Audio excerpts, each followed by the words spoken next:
along by the wagons on a big blue roan was a long, tall fella named Lightning Jones. He was lightning on the draw, the fastest you ever saw. That's why he was known as Lightning Jones.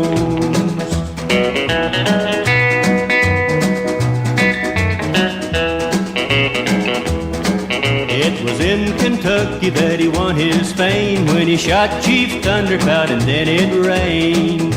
The cute Indian maiden that he called his own told him no more powwow, so he rode on. He was lightning on the draw, the fastest you ever saw. That's why he was known as Lightning Jones.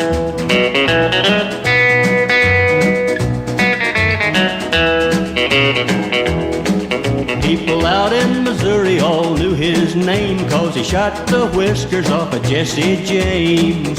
All the mothers and fathers kept their daughters home, and their shotguns loaded till he rode on.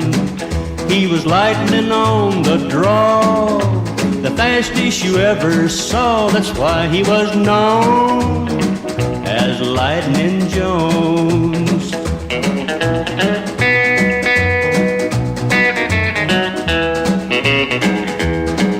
He rode into Kansas standing in his stirrup, looking for a marshal by the name of Herb. When the marshal heard the story of Lightning Jones, he said, "Bye, Abilene, hello, Tombstone." He was lightning on the draw, the fastest you ever saw. That's why he was known as Lightning Jones.